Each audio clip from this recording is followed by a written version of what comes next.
Boa noite a todos, boa noite a todas, boa noite a todos, sejam todos bem-vindos. É com muita emoção, né, e muita honra que, no papel de coordenadora do Fórum de Entidades em Defesa do Patrimônio Cultural Brasileiro, dou início a essa atividade, oferecida juntamente com a GKS Inteligência Territorial, com, então, os trabalhos do seminário virtual intitulado Em Defesa do Patrimônio Cultural, Percursos e Desafios, né, que foi montado, quem nos procurou foi o Hermano Queiroz e a Márcia Santana, nos procuraram, a mim, o Marcos Olender, propondo, né, que aquilo que havia sido produzido para o livro, o primeiro livro que o Fórum lançou, pudesse se tornar agora um curso, um seminário, dando oportunidade para que leitores, pesquisadores, alunos, profissionais atuantes no campo da preservação do patrimônio cultural pudessem agora dialogar diretamente com os autores dos artigos do livro. O livro foi lançado em 2021, né, por este fórum. A gente vai pedir para que o link do livro apareça no chat, para que todos possam acessar, né? E foi organizado por esses dois colegas, o Hermano e a Márcia. Por sua importância, esse seminário virtual também integra as comemorações do centenário da Semana de Arte Moderna. E os encontros aqui vão começam no dia de hoje, nesse dia 27 de abril, e vão até 30 de novembro, ou seja, temos um ano inteiro pela frente para dialogar, para conversar, para conhecer, para perguntar, né, diretamente com os autores dos artigos do livro. Os nossos encontros serão quase sempre às quartas-feiras, dependendo do convidado ou da convidada, né, o horário vai ficar ali entre 6h30 ou até umas 8 da noite, como é o nosso encontro de hoje. O livro foi, na verdade, um primeiro livro publicado pelo Fórum, né, e celebra os percursos individuais e coletivos que construíram as políticas de salvaguarda do patrimônio cultural no Brasil. O livro está disponível no site do Fórum, e ele assinala, no conjunto dos artigos, das entrevistas que ele reúne, uma convergência em termos de percalços e dificuldades enfrentadas, né? Mas, sobretudo, como diz o texto inicial de apresentação do livro, o amadurecimento é a consolidação, né, a duras penas, de uma concepção de um patrimônio cultural ampla e democrática. O livro também é também um manifesto de apreço à trajetória das instituições públicas que lideram esse processo e, ao mesmo tempo, um protesto veemente contra o rebaixamento de sua qualidade técnica, o abandono dos seus princípios de atuação e banalização das diretrizes consolidadas nos últimos 2 anos em decorrência de uma inequívoca e deliberada vontade de destruição. Lembramos aqui que a formação, né, a criação do Fórum de Entidades se dá em outubro de 2019, justamente para combater o desmonte que já vinha acontecendo, né, da principal instituição brasileira, o IPHAN, né, Instituto de Patrimônio Histórico e Artístico Nacional, diante desses avanços, né, contra a política de cultura e de patrimônio. Então, o Fórum, em parceria com a GKS, né, se organiza e agora traz para o público a oportunidade de conhecer mais profundamente, então, os autores, os temas e, através desse diálogo que vai acontecer aqui pelo chat, com os nossos autores e os nossos especialistas no patrimônio cultural. Eu não vou mais me alongar muito, chamo bem-vindos a todos que estão logados conosco no YouTube. Vou passar a palavra para o Cássio, que é presidente da GKS, Inteligência Territorial. Por favor, Cássio, prazer estar aqui em parceria com o Fórum, né? E um agradecimento especial a todos que vão compor a mesa de hoje e também ao Hermano, que teve iniciativa e que nos chamou, né, para fazer essa parceria. Uma grande honra, Hermano, muito obrigada, bom trabalho para todos, então sejam todos bem-vindos nessa nossa primeira noite.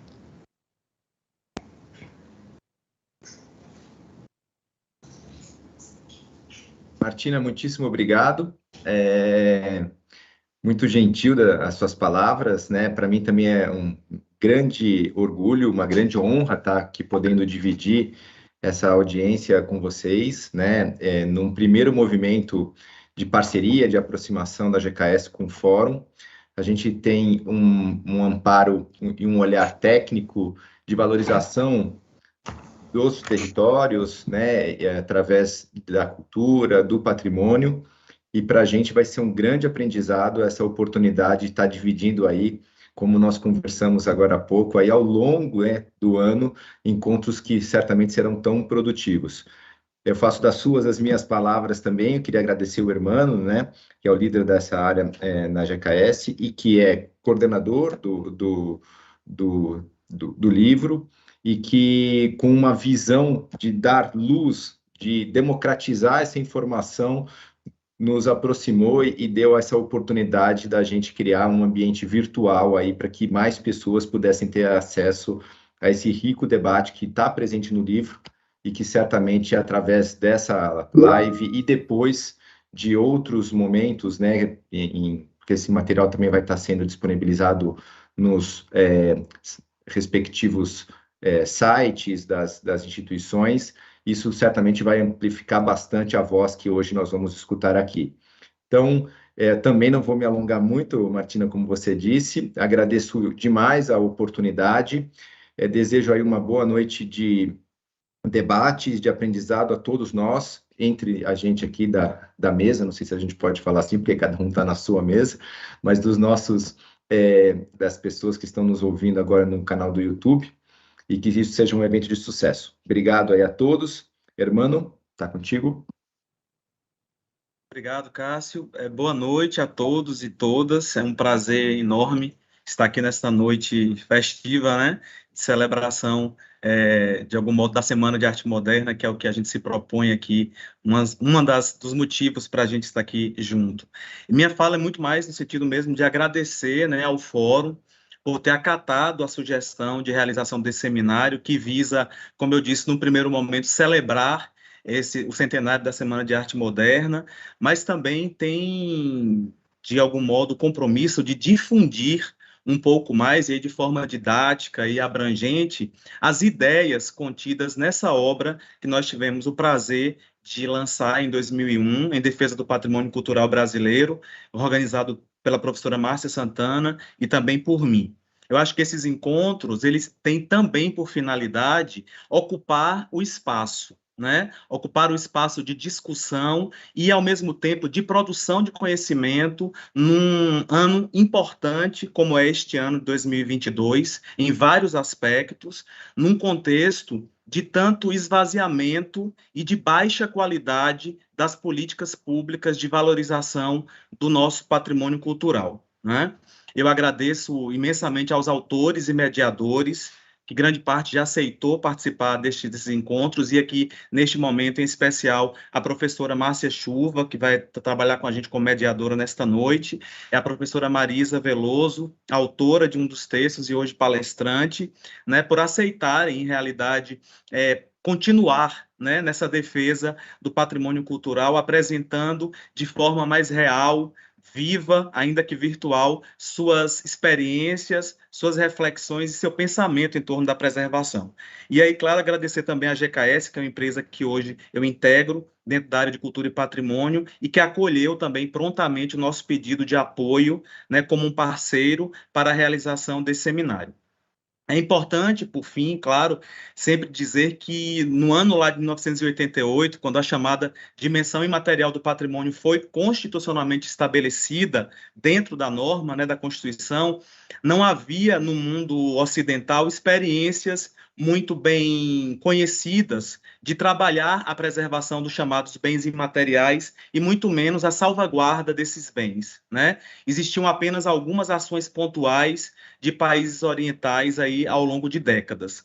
E aí o registro de bens culturais de natureza imaterial do ano 2000, que veio pelo decreto 3551, e também os primeiros bens reconhecidos como patrimônio, e a gente pode lembrar, né, da arte gráfica corporal dos índios Wayampi, do Amapá, o ofício de paneleiras de Goiabeiras, do Espírito Santo, o próprio samba de roda do Recôncavo Baiano, foram importantes e revolucionárias iniciativas da Instituição Federal de Patrimônio, o IPHAM, e foram resultado de muitos esforços de pessoas pessoas comprometidas, de instituições comprometidas de longa data com a defesa do patrimônio cultural. Então, essa política de salvaguarda do patrimônio imaterial, que foi o objeto, né, de nossa reflexão no livro, foi uma criação sem precedentes no mundo. Isso é importante dizer.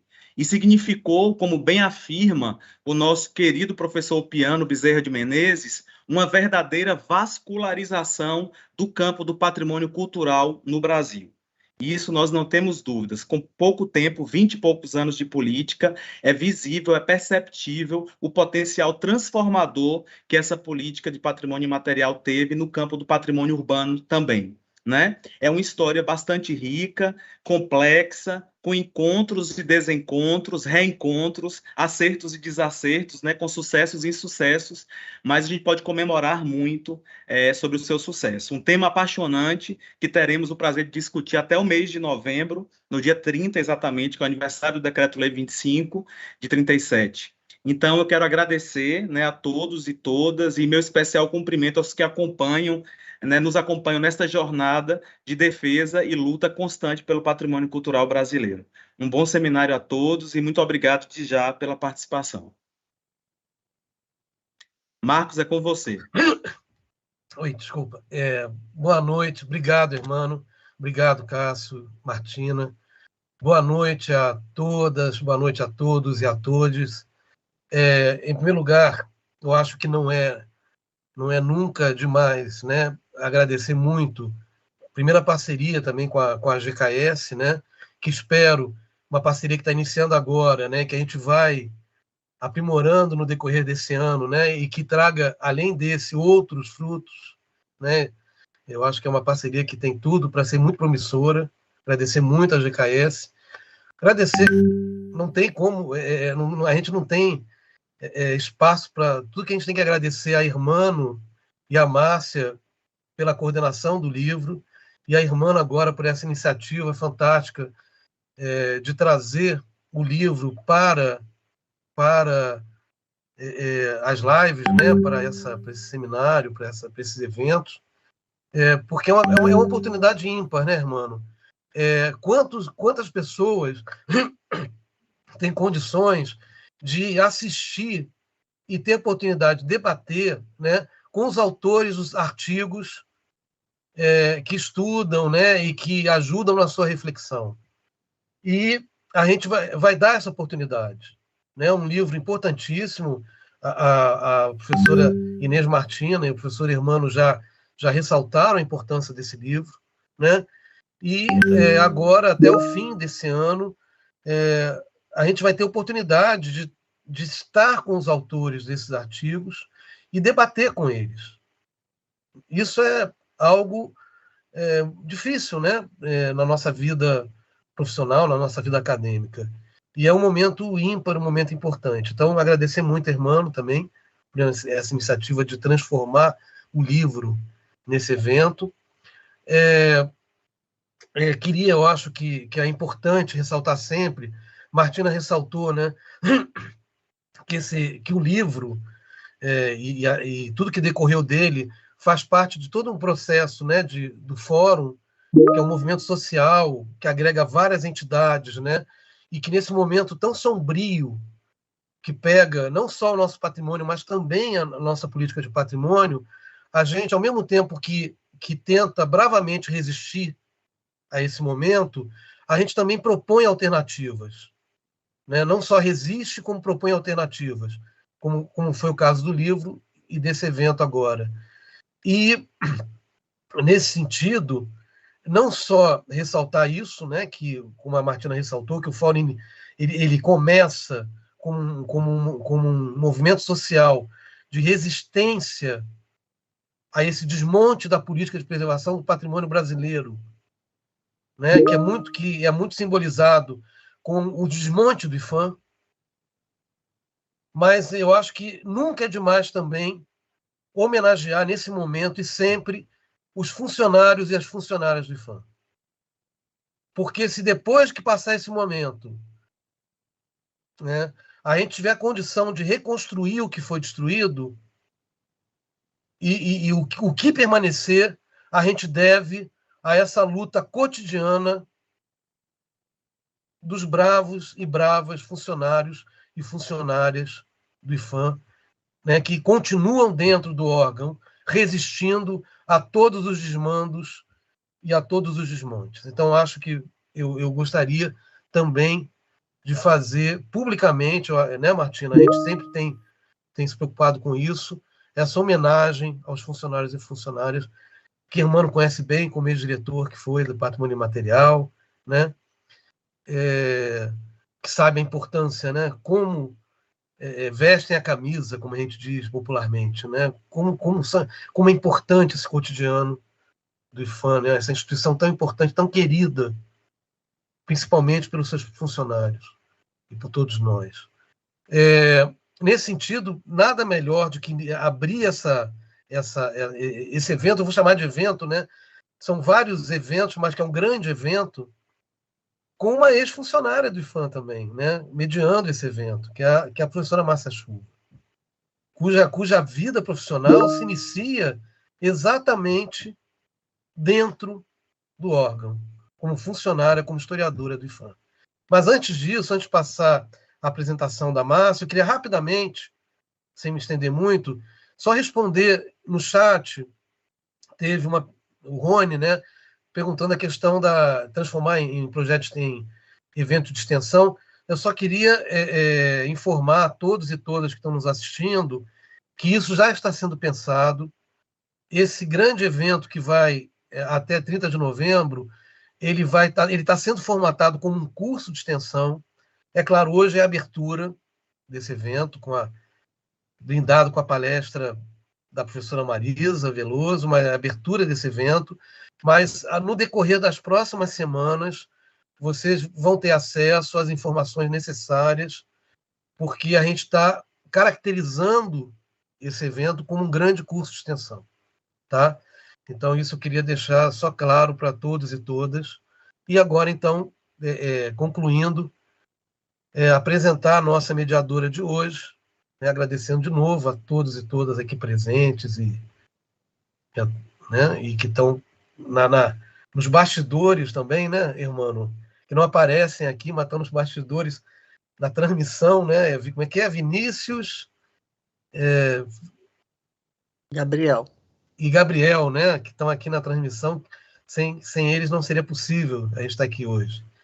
E a Márcia, como eu falei, eu acho que eu queria ressaltar, começando, ex-funcionária do IPHAN, por muitos e muitos anos, historiadora do órgão, né, que ajudou a ir estruturando esse órgão paulatinamente durante o tempo em que trabalhou lá dentro, que depois saiu, foi trabalhar como professora na Universidade Federal do Estado do Rio de Janeiro, na Unirio, mas que com certeza não só carrega o IPHAN até hoje no coração, com muita força, mas além de ser professora da Unirio, ela também atua no mestrado profissional de Patrimônio Cultural, no PEP, né, do IPHAN. PEP que esse ano, né, não foi ofertado, as vagas não foram ofertadas, mas que esperamos que a partir do próximo ano retome as suas atividades cotidianas. Então, ela hoje é professora da Unirio, mas continua com seu vínculo com o IPHAN, agora enquanto professora do programa de mestrado profissional. Ela é especialista em estudos críticos do patrimônio, e as pesquisas atualmente elas se debruçam mais nas políticas de memória, patrimônio e museus, com ênfase nos debates pós-coloniais. De 2018 a 2021, Márcia Chuva coordenou a equipe brasileira do projeto ECHOS, European Colonial Heritage Modalities, in Entangled Cities. Não sei se eu falei bem, meu inglês não é péssimo, minha pronúncia, mas é um projeto que é integrado ao Centro de Estudos Sociais da Universidade de Coimbra. Foi coordenadora do Grupo de Trabalho de História e Patrimônio da AMPU Brasil, de 2017 a 2019, e foi pesquisadora visitante do Centro de Estudos Sociais da Universidade de Coimbra, onde fez estágio sênior, né, o que a gente chama popularmente de pós-doutorado, né, na sua Faculdade de Letras com a Bolsa CAPES, entre 2014 e 2015.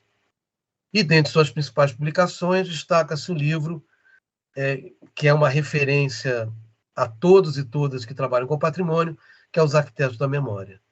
É isso, gente. Márcia, espero ter apresentado você à altura, né? Um pouco, né? Pela altura que você merece, por toda a sua contribuição de anos e anos. Não vou falar quantos, né, Márcia? Melhor não falar reservado, mas de décadas na área do patrimônio. Muito obrigado por aceitar estar mediando essa abertura com a palestra da professora Marisa Veloso. Marcos, obrigada pela apresentação, carinhosa como sempre.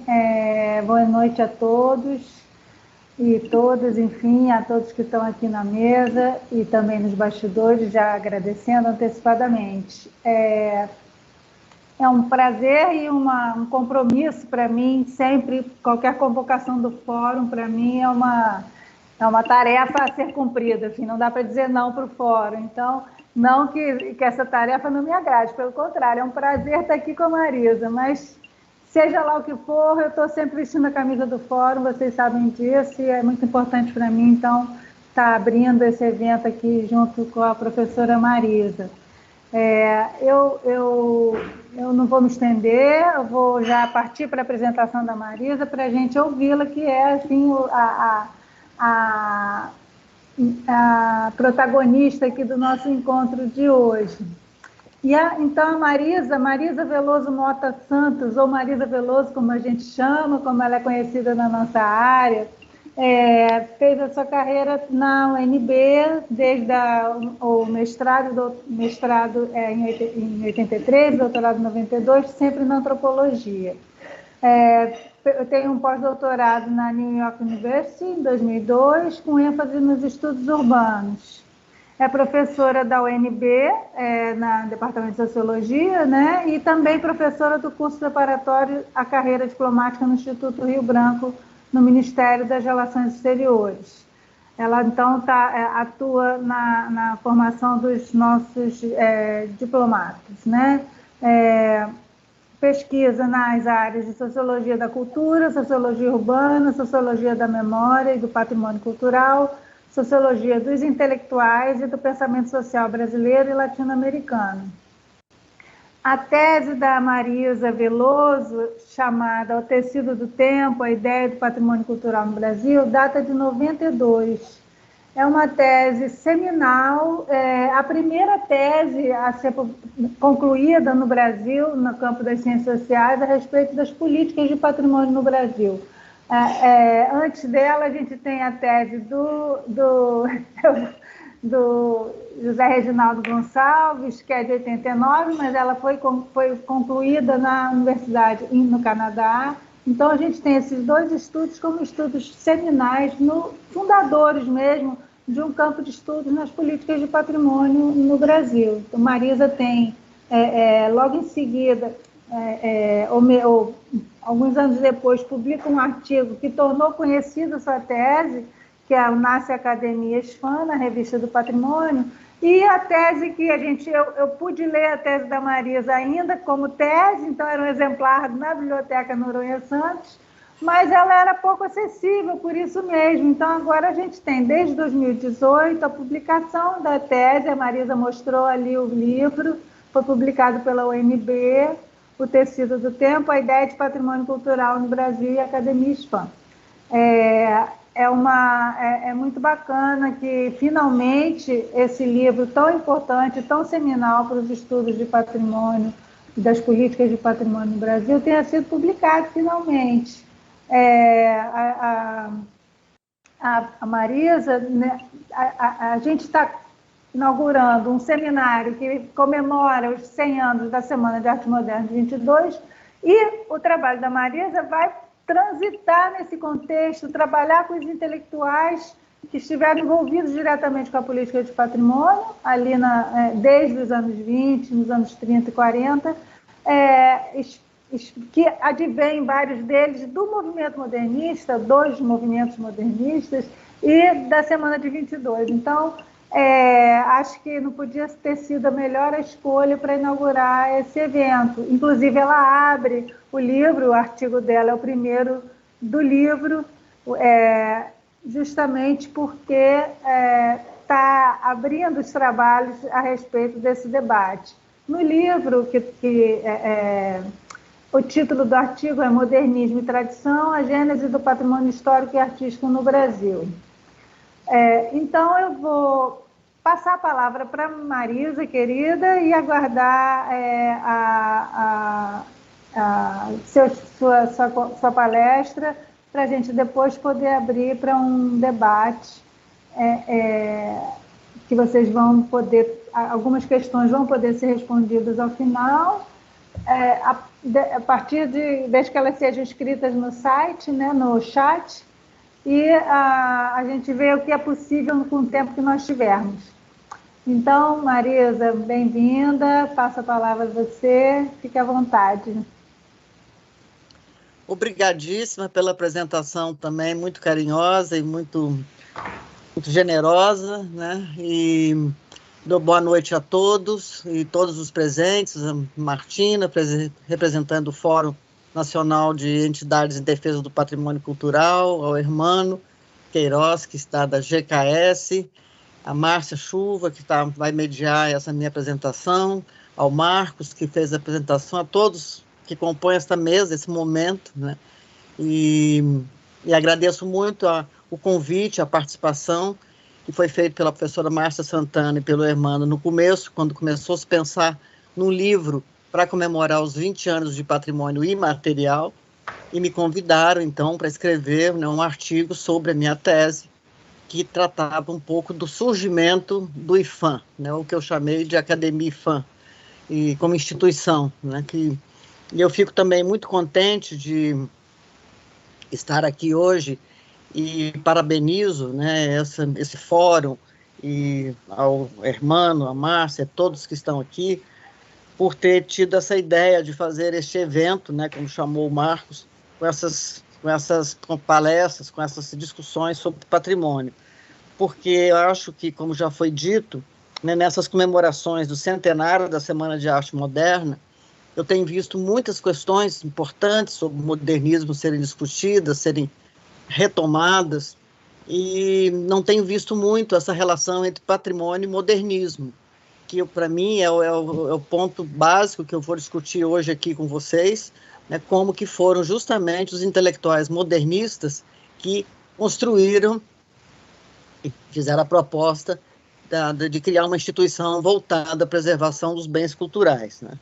Então, sempre me interessei muito como é que se dá a emergência desse discurso novo, né, no Brasil sobre patrimônio, e qual era a gramática simbólica desse discurso, que surge lá em 1937, né, quando é criado o IPHAN, né, 1937, e desde então ele tem tido uma atuação, né, consistente, robusta, extremamente importante na preservação do nosso patrimônio. Se hoje nós temos um patrimônio preservado, é graças ao IPHAN, né, que sempre com certas dificuldades, mas sempre de uma maneira muito resoluta e muito heróica mesmo, lutou, né, pela preservação do nosso patrimônio cultural, que faz parte, afinal, da nossa história, da nossa identidade, e é um como eu chamo aqui em algum momento, né, um operador, digamos, totêmico, assim,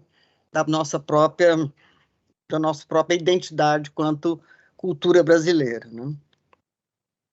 Eu vou, como eu tenho uma proposta como a Márcia já explicou, eu escrevi esse artigo a convite da Márcia e do Hermano para compor esse livro, né, sobre patrimônio cultural, que saiu ano passado, e, na verdade, eu tirei um pouco essas ideias da minha própria tese de doutorado, que, como a Márcia foi dito, a gente inaugura, né, com esse trabalho, junto com a tese do Reginaldo, uma discussão sobre patrimônio no âmbito das ciências sociais, da antropologia, da sociologia, da história, né, que até então era um assunto muito discutido praticamente pelos arquitetos, né? Então, isso abriu um campo de estudos vastíssimos, né? Hoje tem os encontros de antropologia da ABA, né, Associação Brasileira de Antropologia, é dos grupos mais concorridos, né? Grupos sobre patrimônio cultural Na Sociedade Brasileira de Sociologia também já temos um grupo de estudo permanente sobre o tema. Então, realmente abriu um campo de pesquisas e muitas teses, muitos artigos, muita coisa tem sido feita desde então, né? A Márcia também, né, é uma pioneira com esses estudos na área de história, trouxe também essa discussão para o campo da história, né? Então, nós estamos aqui sempre lutando muito, acreditando muito, né, na importância da UIFAM, né, que eu algumas vezes aqui vou chamar de ISFAM, porque era assim que ele era conhecido, como Serviço do Patrimônio Histórico e Artístico Nacional, hoje é Instituto do Patrimônio Histórico e Artístico Nacional, e como já foi dito pelos meus antecessores, é uma forma também de resistência, né, de luta para que não se perca essa experiência tão rica, né, tão fecunda, de preservação do nosso patrimônio, tanto material quanto imaterial. Eu vou fazer alguns comentários, vou entremear, né, uma leitura, porque como tem meu texto, parece aquelas bonequinhas russas, que a gente vai tirando uma da outra, né, e então vai saindo, assim, as ideias vão se desdobrando, né, umas sobre as outras, então eu fiquei um pouco com medo, como a gente não tem tanto tempo assim, né, não é o tempo de 2 horas de uma aula, como normalmente a gente está acostumado, e de me perder, então eu vou entremear com um pouco de leitura, vou ler de uma maneira pausada, para ter clareza, com alguns comentários, né, que eu espero com isso conseguir transmitir, né, o que eu poderia colaborar nessa discussão atual, né, sobre patrimônio cultural. E, mais uma vez, parabenizo pela iniciativa e acho que é muito bem-vindo, né, nesse momento de comemoração do centenário da Semana de Arte Moderna, a gente também comemorar a criação do IFAM e a sua história, né? Então, né, dando início, motivados por ideias diferenciadas de modernidade, um grupo de intelectuais modernistas foi responsável pela criação do IFAM, hoje, na época, ISFAM, né? Justo um grupo de modernistas antenados com a contemporaneidade cria uma instituição voltada para a preservação dos bens culturais e das tradições. Ali desenvolveram atividades de pesquisa, publicações, conferências, além dos procedimentos técnicos, da criação, né, dos procedimentos técnicos para a definição e nomeação de um acervo cultural que compusesse o patrimônio cultural brasileiro. Neste acervo, destaca-se a redescoberta e valorização do barroco, desenvolvido no período colonial, representativo de uma brasilidade, de uma tradição progressiva, capaz de fornecer parâmetros de ação para o presente e o futuro da nação que se pretendia construir. As ações desencadeadas pela instituição, em consonância com o pensamento da época, delinearam os contornos de uma história e uma arte nacionais, definindo uma releitura crítica do passado colonial.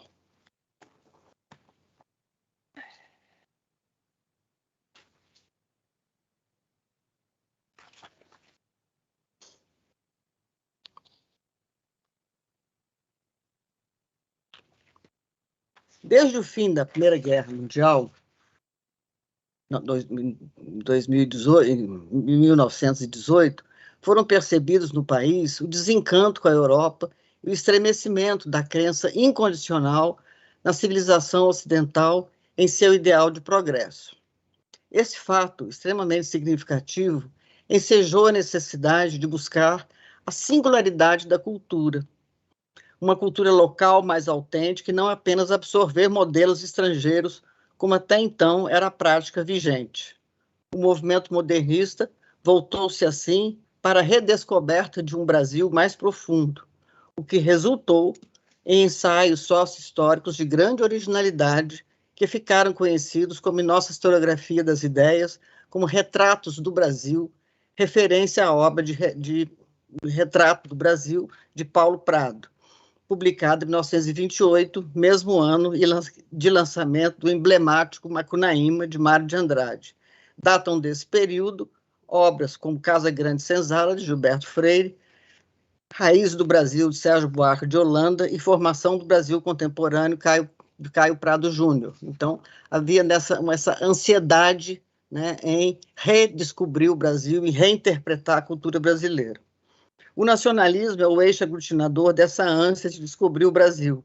E mesmo que não houvesse consenso quanto ao modelo de nação a perseguir, disseminava-se a necessidade de construir uma nação moderna e que abarcasse toda a diversidade do país. O ISFAM foi instituído no momento em que se formulou e implementou com extremo vigor o que Lamonnière apropriadamente conceituou como ideologia de Estado.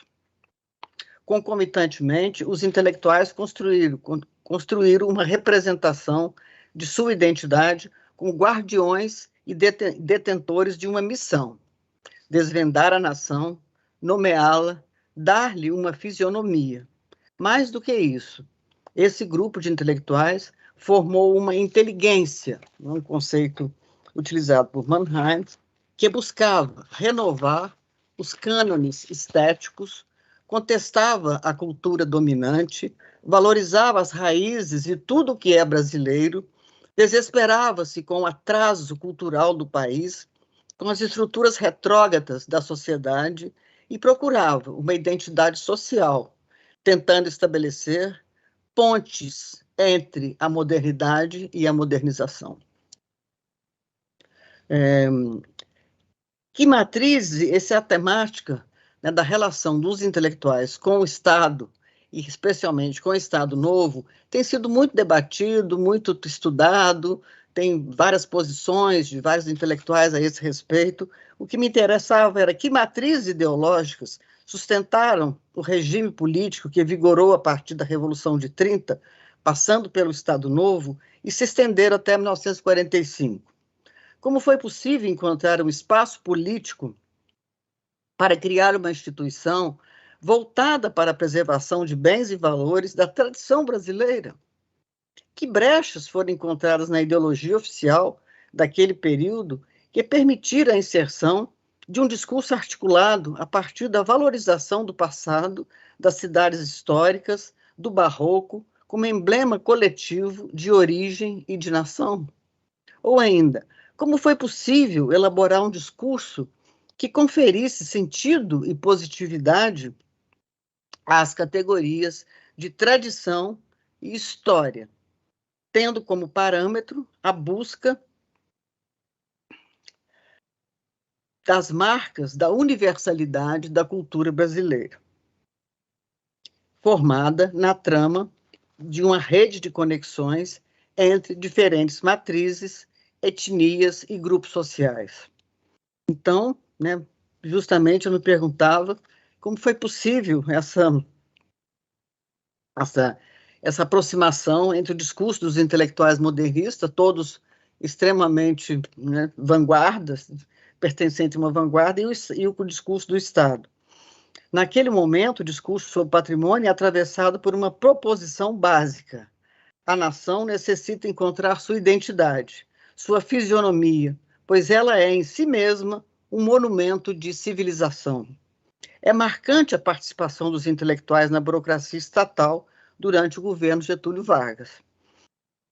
Conforme assinala Pecot, um ato significativo do pensamento social na década de 30 é essa relação entre cultura e política.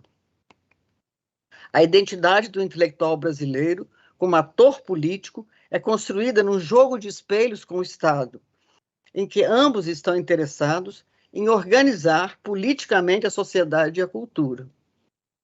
Por isso, o discurso formulado por aquela elite intelectual encontra ressonância no próprio discurso político oficial. Eu trabalhei muito com a ideia de afinidades eletivas, né? Algumas afinidades eletivas entre o discurso do Estado, né, produzida pela Revolução de 30, por Vargas, e o discurso dos intelectuais modernistas que buscavam criar a instituição do IPHAN responsável pela preservação do patrimônio. A relação entre estados intelectuais vanguardistas se tornou possível pela mediação de Gustavo Capanema, ministro da Educação e Saúde, de 1934 até o final da era varguista, em 1945.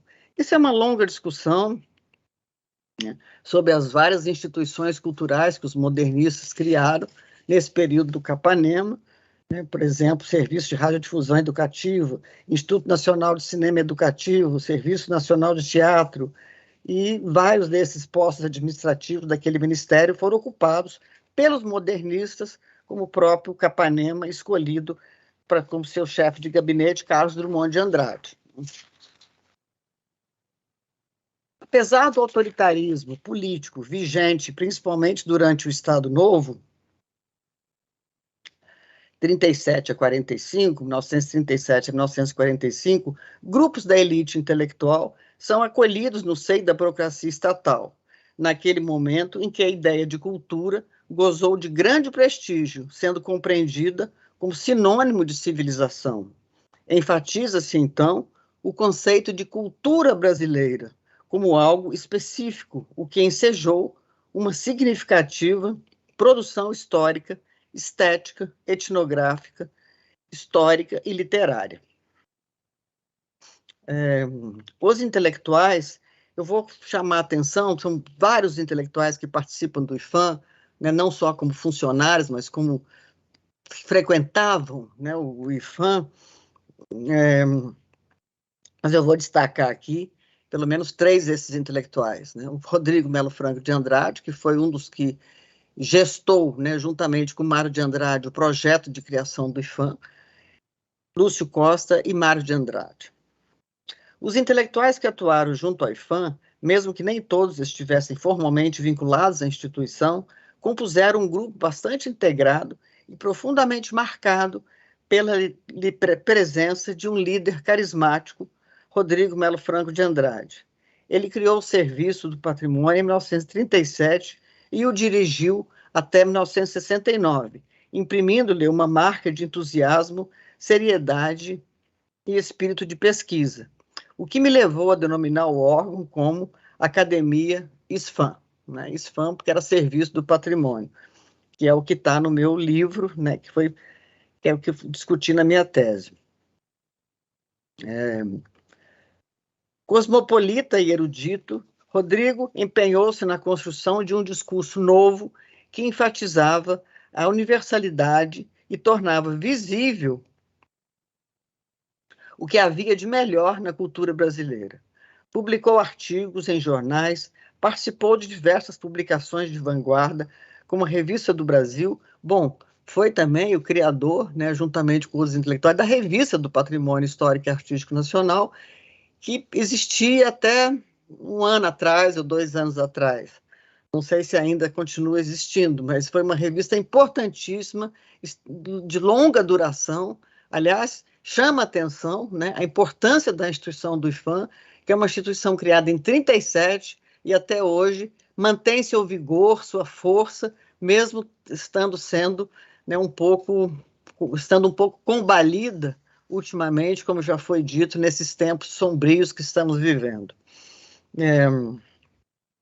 Então, o Rodrigo, né, participou de inúmeras revistas, como a Revista do Brasil, entre outras, e foi um dos fundadores da Revista Estética.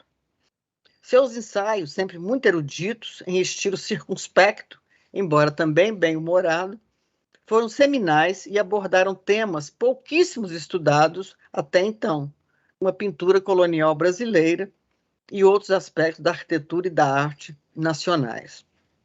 Em artigo de 1952, sobre o movimento modernista, Rodrigo mantém sua narrativa sobre a necessidade de continuar a busca de uma totalidade chamada Brasil, constituída em torno da cultura nacional. A tradição é vista por ele de maneira dinâmica, argumentando contra o passadismo, um tipo de tradição rígida e artificial, que não refletia a identidade brasileira. Em seu discurso, observa-se uma ênfase no coletivo, uma concepção de espaço público como locus ético-político, onde a liberdade e a legitimidade são valorizadas e renovadas, revitalizadas por meio da tradição. Quando a gente fala assim, né, do grupo do IFAM, do grupo do patrimônio, né, que era um grupo que tinha, o Rodrigo tinha uma liderança realmente fantástica, né, ele era, como eu disse, uma pessoa muito carismática, ele congregava pessoas muito diferentes, e parece que o patrimônio, esse grupo do patrimônio, reinava absoluto no espaço público naquele momento. Não, existiam conflitos com outros grupos. Né? Existia o grupo chamado do neocolonial, que era o grupo liderado por José Mariano Filho, que queria manter, né, um estilo neocolonial e dentro, né, da realidade, e o grupo do patrimônio que queria, né, manter o barroco como ele foi, né, mas mantendo a sua, digamos, a sua pureza, né, de traço, né, de fisionomia, né, e era um grupo interessante, como eu estava dizendo, eles querem manter a tradição e o patrimônio, mas sendo modernos, né, e não neocoloniais.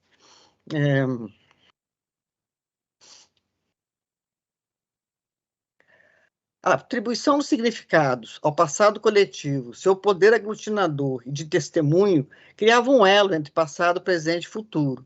A tradição representativa de uma origem poderia ser posta em movimento, garantida a dinâmica da transformação histórica. Então, é um pouco essa a ideia, né, de que a tradição poderia garantir a própria transformação histórica. Então, além de ser o diretor, o núcleo central, além do Rodrigo Melo Franco, né, o núcleo central do grupo que institucionalizou o serviço patrimonial foi composto por Mário de Andrade, coautor do projeto original do patrimônio, e por Lúcio Costa, arquiteto e urbanista, pesquisador de grande erudição, autor de importantes estudos sobre arquitetura civil e religiosa coloniais. Grande estudioso da obra escultórica e arquitetônica de Antônio Francisco Lisboa, o Aleijadinho, o futuro projetista de Brasília, foi visto por sua bagagem técnica e humanística como teórico por excelência do grupo do patrimônio. É também considerado um dos principais renovadores da arquitetura e das artes plásticas, líder do primeiro núcleo de arquitetos modernistas cariocas e um dos responsáveis pelo convite feito a Le Corbusier para visitar o Brasil. Eu fiquei muito impressionada, né, quando eu descobri que o Lúcio Costa, o arquiteto modernista por excelência, era um grande especialista em barroco, no Aleijadinho, e isso eu achei fantástico, né?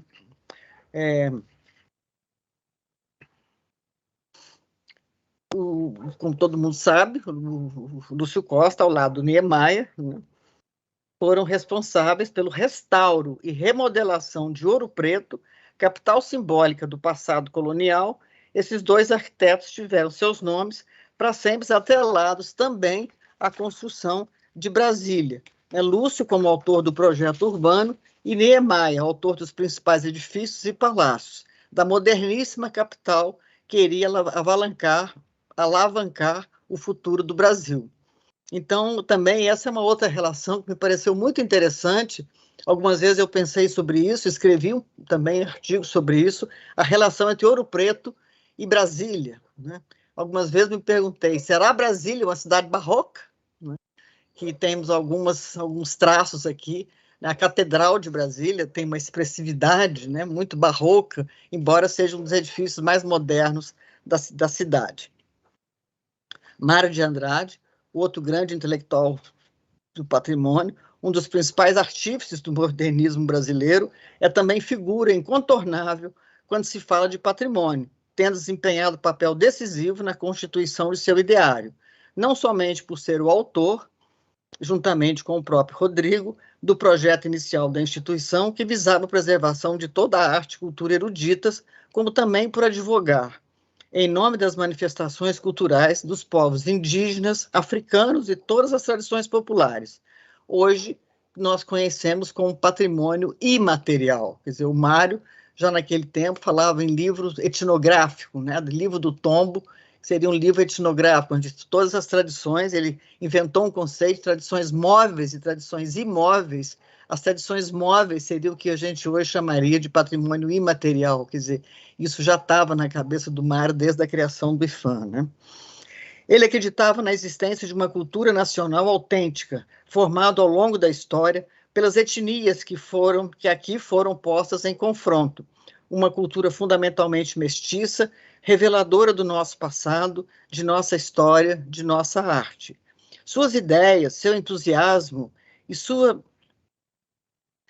concepção de nacionalismo estético ficam particularmente claros nos relatos de viagem e nas cartas que trocou com outros intelectuais sobre temas relacionados à preservação dos bens patrimoniais e das tradições. Com sua intuição de etnólogo e sua formação de musicólogo, obcecado pela ideia de dar visibilidade e dotar de uma fisionomia à cultura brasileira, Mário de Andrade realizou viagens pelo norte e nordeste do Brasil, que resultaram em numerosos relatos e estudos sobre as tradições populares.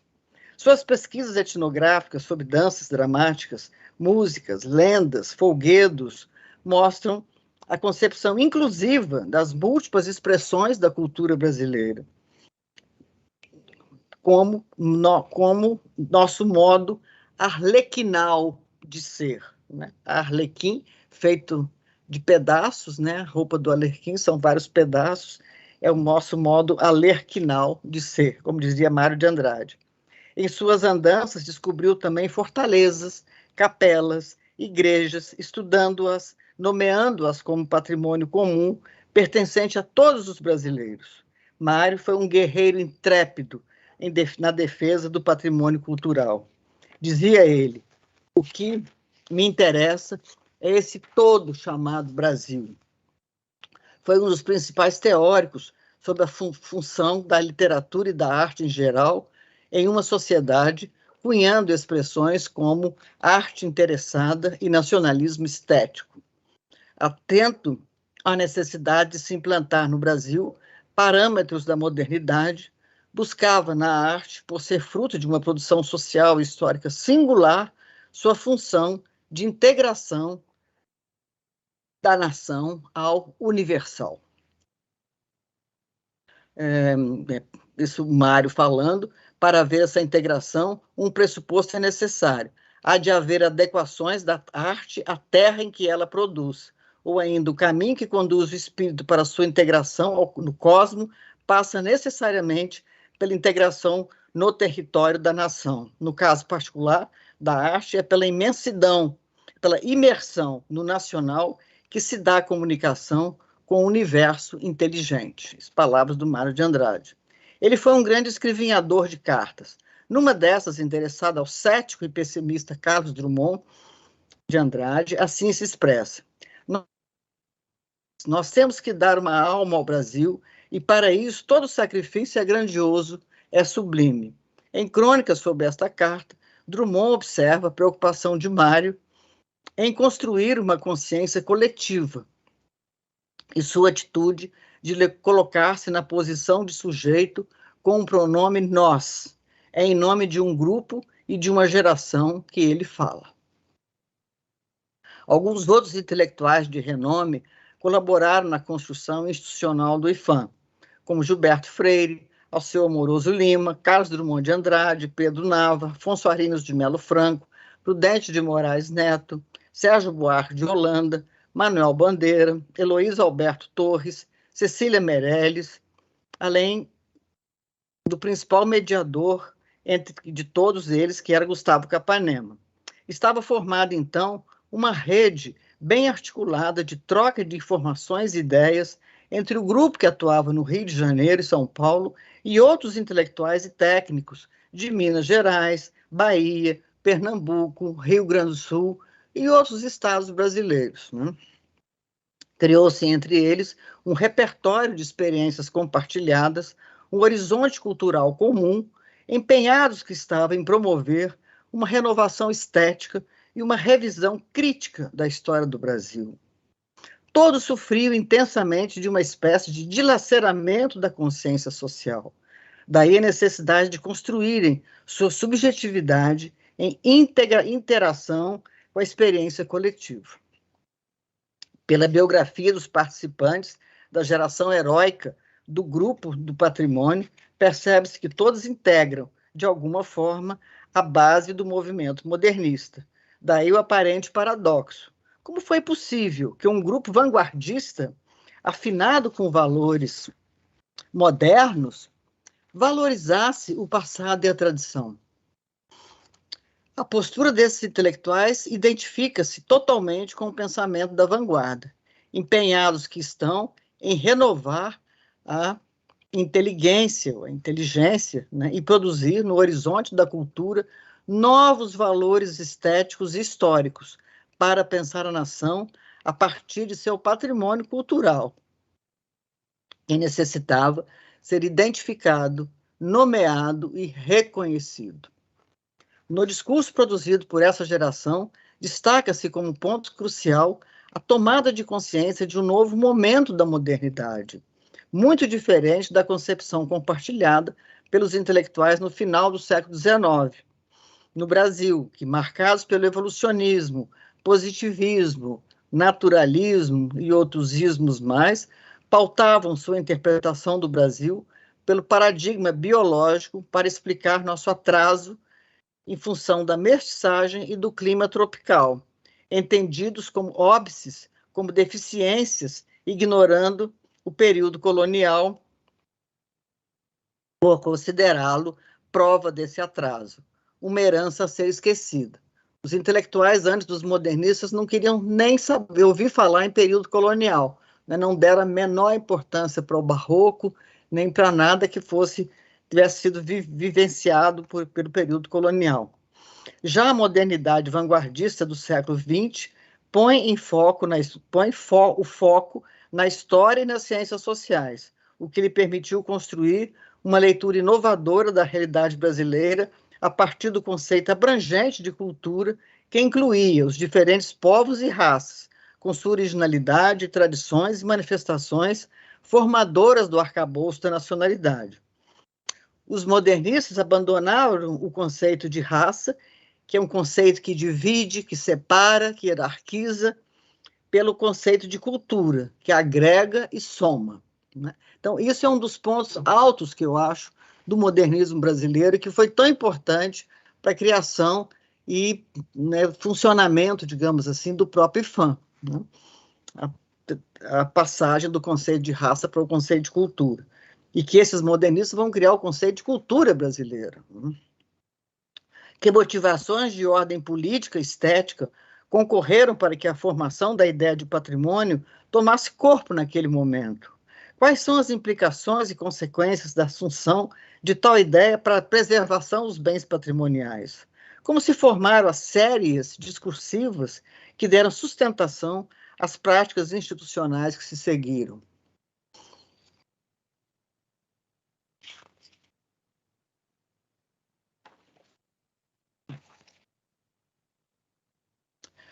Um ponto importante também que eu gostaria de ressaltar aqui é a descoberta do Brasil, né? Eles estão fazendo uma espécie de redescoberta do Brasil e as viagens que eles fizeram. É muito importante esse ponto das viagens que os grupos, os intelectuais modernistas realizaram, né? Quase todos eles viajaram a Minas Gerais, viajaram ao Nordeste, um pouco para reconhecer esse Brasil que ele não era conhecido, né? Não era reconhecido pelos próprios intelectuais brasileiros.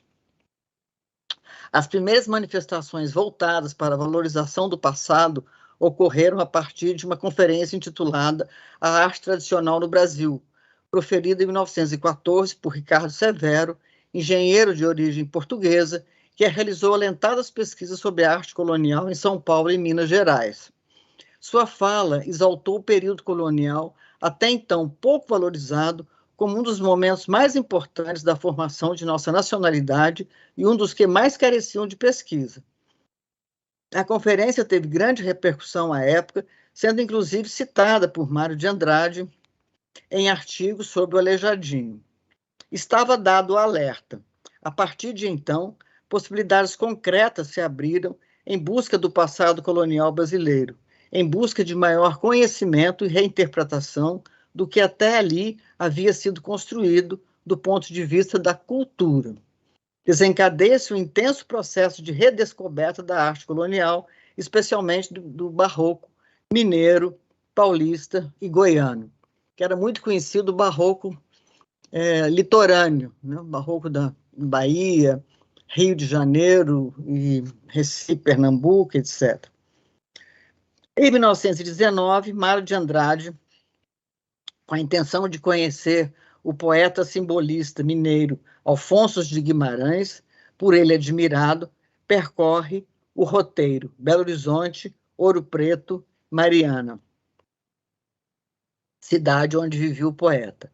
Essa viagem permitiu-lhe observar e valorizar o barroco mineiro, particularmente a obra do Aleijadinho, então relegada ao esquecimento.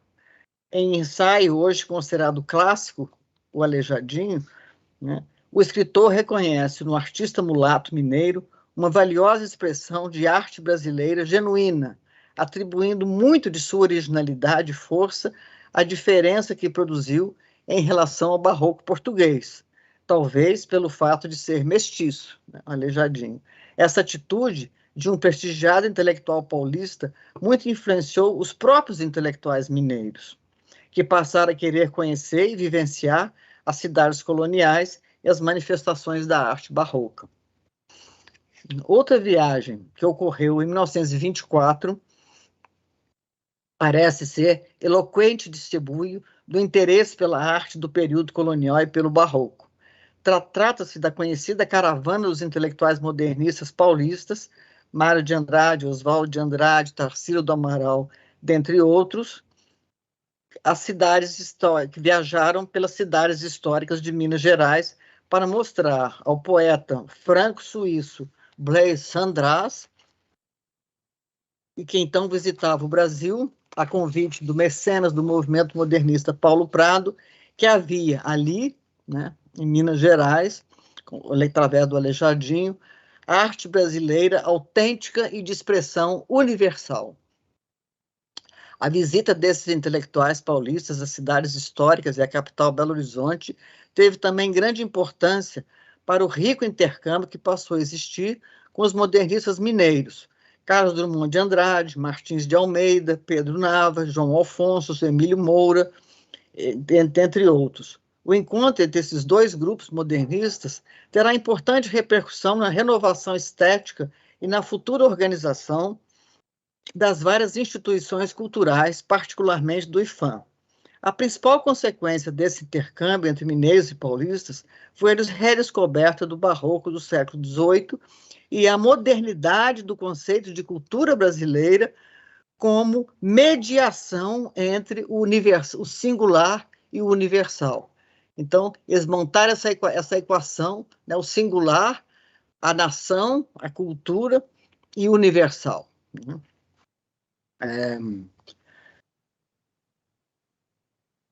O estilo, né, do barroco mineiro passou a ser um tema onipresente e valorizado na medida em que sua arte e história ganharam uma dimensão eminentemente coletiva, dotada de valor universal, erigindo-se assim paradigma para a construção da ideia de nação, entendida como sinônimo de civilização. Essa valorização do passado não trazia em si nenhum conteúdo passadista. Não era uma tradição tumular, na expressão utilizada por Carlos Drummond de Andrade. O novo significado atribuído ao passado, como lugar da história e da tradição, trazia, sim, uma ideia de tradição progressiva, capaz de agir e exercer uma influência civilizatória sobre o futuro que se pretendia construir, né? Então, essa tradição não é uma tradição enrijecida, né? Uma tradição dinâmica que se mantém presente, né, no tempo, né? Mantém a sua contemporaneidade, digamos assim. Quais foram as inovações propostas por esse grupo? Por considerá-los como uma pleiade podemos considerá-lo como uma pleiade de acadêmicos Que narrativas foram por eles construídas? Que categorias discursivas foram eleitas para pensar de forma tão inédita e original a nacionalidade brasileira por intermédio da cultura, da história e da tradição? Para responder a essas perguntas, é necessário compreender, né, as condições, tanto no plano das ideias, quanto das condições materiais objetivas que permitiram a emergência desse novo discurso, né, sobre a nação, que vai vir através da discussão sobre patrimônio cultural.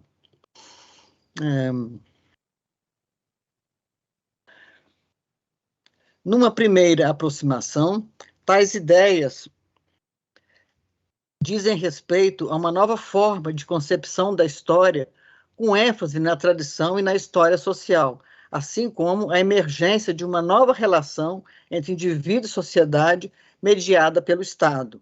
Muda também a postura dos intelectuais, a maneira de interpretar sua posição e de se auto-atribuir a função de construtores de um projeto de nação, articulando passado e futuro, origem e destino universal e particular.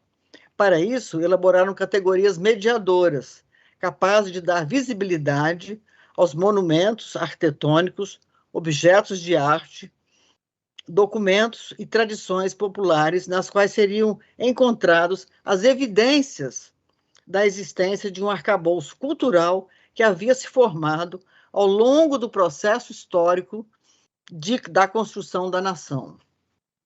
O modernismo não somente agiu como movimento estético, provocando uma ruptura no plano da literatura, das artes plásticas e de outras artes, mas também como um modo de pensar e agir coletivos, base para práticas sociais cujas repercussões foram significativas para a sociedade como um todo, como, por exemplo, os modernistas, como já tinha chamado a atenção, criaram nada menos do que 13 instituições culturais, foram propostas por eles e muitas das quais estão aí até hoje, né? O IFAM é uma delas, mas Rádio MEC, Serviço do Cinema Brasileiro, tudo era nacional nesse momento, né? Academia de Serviço Nacional do Cinema, do Teatro, da música, enfim, tudo muito, uma riqueza, assim, impressionante. Tudo isso na fase do Gustavo Capanema, como ministro da Educação, que dava todo o apoio a esse grupo de intelectuais modernistas, então, responsáveis por a criação dessas instituições. Os modernistas querem ser modernos, buscam encontrar traços da modernidade que lhes autorize a definir uma nação moderna, capaz de participar da civilização ocidental, expressão máxima da universalidade, aquele momento. Buscam encontrar traços da modernidade que lhes autorizam, da expressão máxima de universalidade aquele momento. Ao mesmo tempo, buscavam na originalidade e na autenticidade, ou seja, na nossa diferença, o cerne da identidade nacional. O universal deveria ser atingido por meio do singular, do particular. A especificidade da cultura brasileira deveria ser enfatizada e definida. A arte e a história seriam de grande valia nesse projeto por sua capacidade de integração no cosmo universal, por serem frutos de uma produção social coletiva e singular. O barroco brasileiro, já portador de uma feição particular em relação ao modelo trazido da metrópole e que havia predominado nos 2 primeiros séculos da colonização, vai despontar como uma expressão viva dessa nossa singularidade. O Mário de Andrade diz, com o Aleijadinho, que ele já chamava um gênio, com ele veio a nossa independência cultural. De repente, começamos a fazer algo completamente brasileiro, algo completamente diferente dos modelos da metrópole. A necessidade de descobrir o Brasil fez do IFAM, nos primeiros anos de sua existência, uma instituição que desenvolveu atividades intensas de pesquisa sobre o período colonial, particularmente sobre as manifestações barrocas de Minas Gerais, que suscitaram no grupo um forte sentimento de revelação. A ideia de revelação aparece nas crônicas e nos relatos das várias viagens realizadas nas cidades históricas mineiras, como nos relatos de Lúcio Costa, após uma estadia em Diamantina, as viagens de Afonso Arinos de Melo Franco, a Ouro Preto, que resultaram no livro Roteiro Lírico de Ouro Preto, assim como a viagem e o livro Encantador de Manuel Bandeira, que também resultou no Guia de Ouro Preto. A ideia de revelação encontra-se também presente nas crônicas de Carlos Drummond de Andrade, organizadas sob o título Confissões de Minas, 1944. Tarsila do Amaral, após essa viagem que ela fez, chamada Caravana Paulista, 1924, diz a mesma coisa. Foi uma revelação para mim encontrar, né, aquelas cidades coloniais com suas cores específicas, suas casas, sua arquitetura. Todos eles falavam de uma ideia muito profunda de revelação, como se algo novo tivesse revelado para eles. O espírito de análise e a prática da pesquisa vicejaram com toda a força dos participantes da Academia IFAM, onde se estabeleceu uma série de procedimentos ainda não rotinizados no Brasil, como as pesquisas in loco, as pesquisas etnográficas, as pesquisas históricas. Além disso, variadas fontes de dados passaram a ser abordadas, a exemplo de fontes encontradas em instituições e irmandades religiosas, relatos anônimos em que fosse possível identificar o próprio suporte material e as técnicas utilizadas nas manifestações da arquitetura, da escultura e da pintura. Isso eu acho muito importante, esse traço, eu acho muito o traço moderno do modernismo, né? Novas fontes de pesquisas e a pesquisas in loco, a pesquisa, como eu te chamei a atenção, uma das viagens e da intensidade das pesquisas realizadas pela Academia IFAM, pelo IFAM, né? E seus, evidentemente, e seus técnicos, né? O contato direto com a realidade, com as fontes de pesquisas, possibilitou um conhecimento sólido de base científica, construído em grande medida pela observação empírica e pela troca de experiências entre os participantes do grupo do IFAM. O resultado desse esforço foram discursos convincentes sobre a necessidade de estabelecer regras políticas de preservação das cidades históricas e das manifestações estéticas que marcaram a história do Brasil. Então, a gente vê como é que vai se construindo, né, essa ideia da necessidade de preservação. Outra forma de garantir tal universalização pode ser encontrada na experiência estética, pois naquele momento a arte era concebida como ação, agressão ou jogo, por meio dos elementos da realidade social.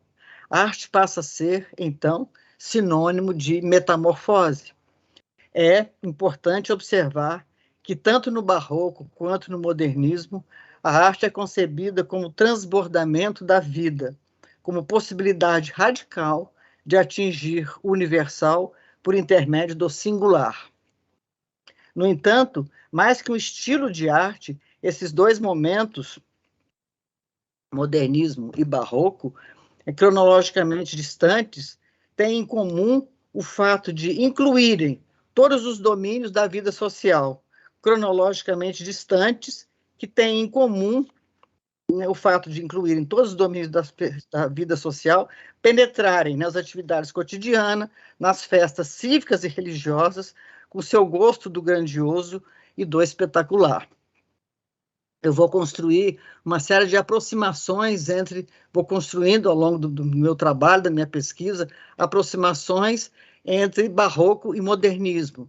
Tanto aproximações que se dão por analogia, por semelhanças, como esses dois momentos, né? Uma forte expressão, né, da arte coletiva, da arte como expressão da coletividade, como também através dos procedimentos de homologia, ou seja, aproximação pelas diferenças, né? Como que cada um mantém a sua especificidade, a sua diferença. Eu vou discutir isso a partir de agora. As manifestações barrocas são como um chamado, convocando a comunidade a participar daquelas encenações que se dão nas ruas, no espaço público. A teatralidade das procissões, a suntuosidade das vestimentas, a fulguração dourada das igrejas, Tudo isso deveria criar um entrelaçamento entre a religiosidade, já enraizada na população, a exaltação dos sentidos e o apelo sobrenatural da fé. O melhor exemplo é a festa do triunfo eucarístico, ocorrida em Vila Rica, em 1733. Mário de Andrade tem um artigo sobre esse fato, né? A sua feria coreográfica, né, foi um acontecimento assim, né, que ressoou com o que aconteceu em Vila Rica e ressoou, né, mundo afora. A procissão tinha por finalidade inaugurar a nova matriz de Nossa Senhora do Pilar, construída pelos moradores do bairro de Ouro Preto.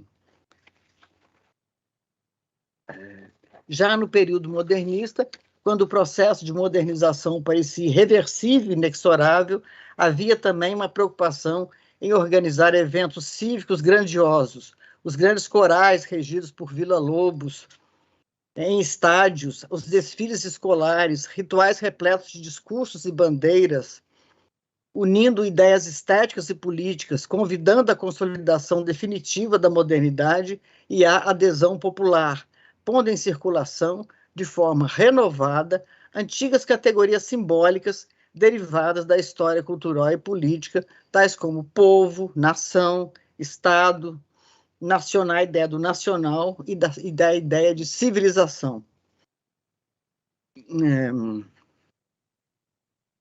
Naquele momento, ocorre um interessante movimento de aproximação entre as ideias de civilização e cultura, que, no Brasil, tornam-se sinônimos, diferentemente da experiência europeia, que assistiu ao surgimento dos conceitos de civilização e cultura no século XVIII, em contextos nacionais diferenciados.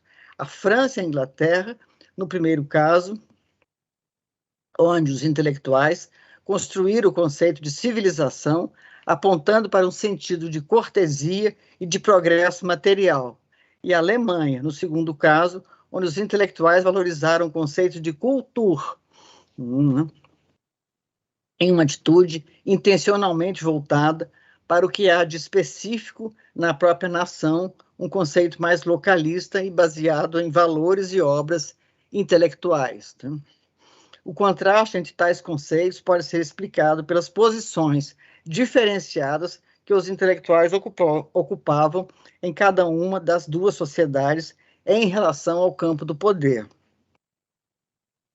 Aqui há uma curiosa aproximação entre cultura e civilização, entre, portanto, os dois conceitos, em que a razão universal da civilização deriva de manifestações singulares, construídas pela coletividade. O povo é entendido como todo concreto, sujeito histórico, produto e produtor de práticas culturais específicas.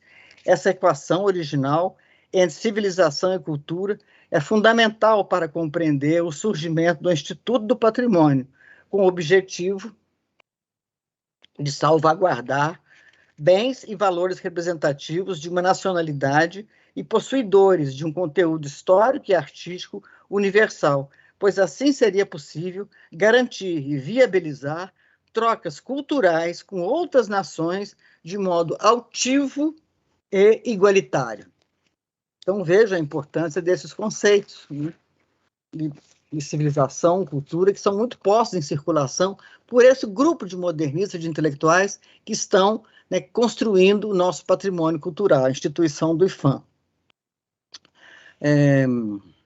Esse não é o único ponto importante da particularidade do movimento modernista brasileiro quando comparado ao europeu. Uma diferença fundamental tem a ver com o significado atribuído à relação entre passado e futuro.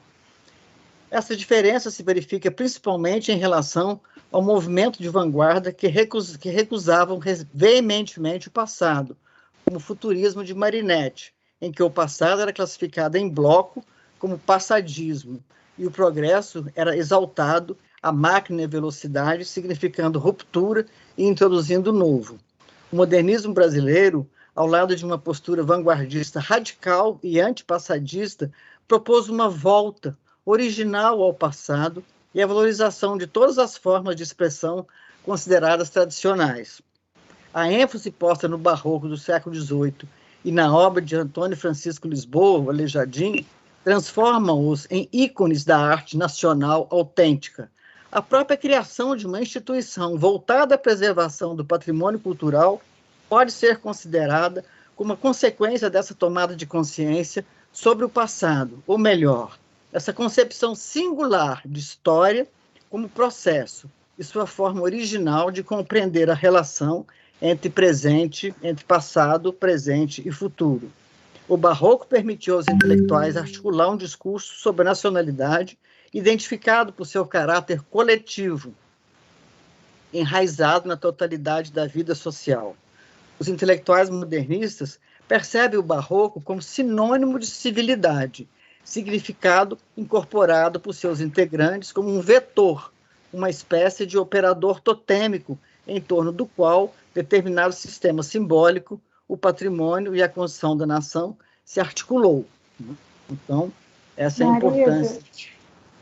Marisa, vou te pedir para você concluindo, para a gente poder abrir para as perguntas, senão não vamos ter tempo para um debate mínimo que seja. Tá bom.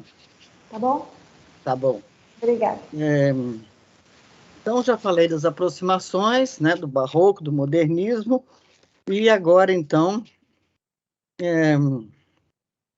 indo para tentando me aproximar das conclusões, havia também, né, implícita nesse movimento, a busca de dados para elaborar uma teoria da temporalidade brasileira. O Barroco não significava apenas origem e raiz, mas também uma possibilidade de resplandecer em novas constelações, como um vir a ser, capaz de dotar o passado de significado e construir o novo. É nesse sentido que entendemos que os intelectuais modernistas roubam as ruínas barrocas, isto é, eles apropriam-se da história, emprestando um novo significado ao passado e, assim, inventando uma utopia de futuro. A brasilidade, uma vez identificada, pode ser um vetor da modernidade, na medida em que expressa a particularidade da realidade da nação. A busca de tal brasilidade significou o enfrentamento da tensão entre particular e universal, a partir de discussões sobre as práticas culturais. Nesse momento, revela-se mais uma vez a eficácia simbólica da ideia de patrimônio, uma vez que o patrimônio histórico e artístico, a tradição e o passado, constituem uma mediação necessária para a construção de uma nação que se pretende universal e moderna. A categoria tradição passa a ser fundamental na articulação do discurso desse grupo, estando presente nas argumentações teóricas, na produção literária, nas crônicas de jornal. Mais do que isso, essa categoria se torna um dos eixos centrais em torno do qual articula-se a proposta modernista de releitura da cultura brasileira. Agora, realmente, indo para minhas conclusões, para minhas considerações finais,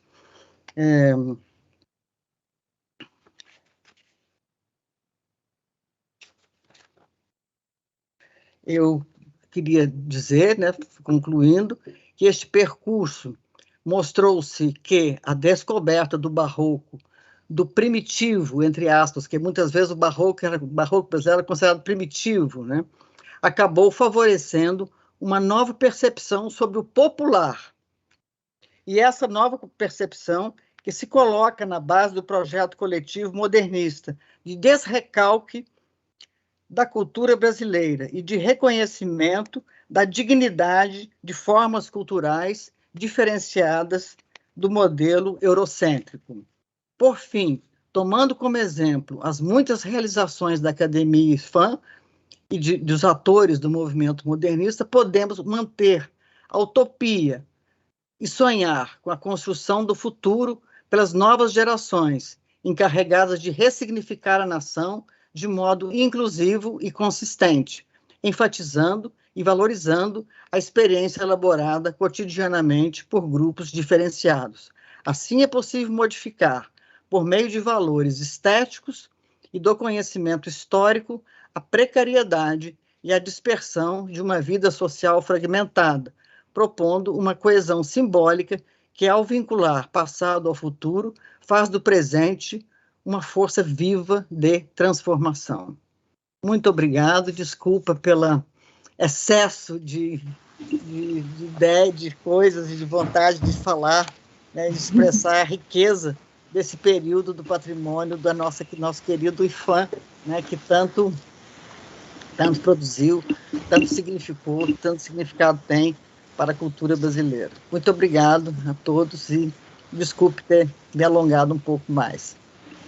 Marisa, muito obrigada. A gente que agradece a sua conferência.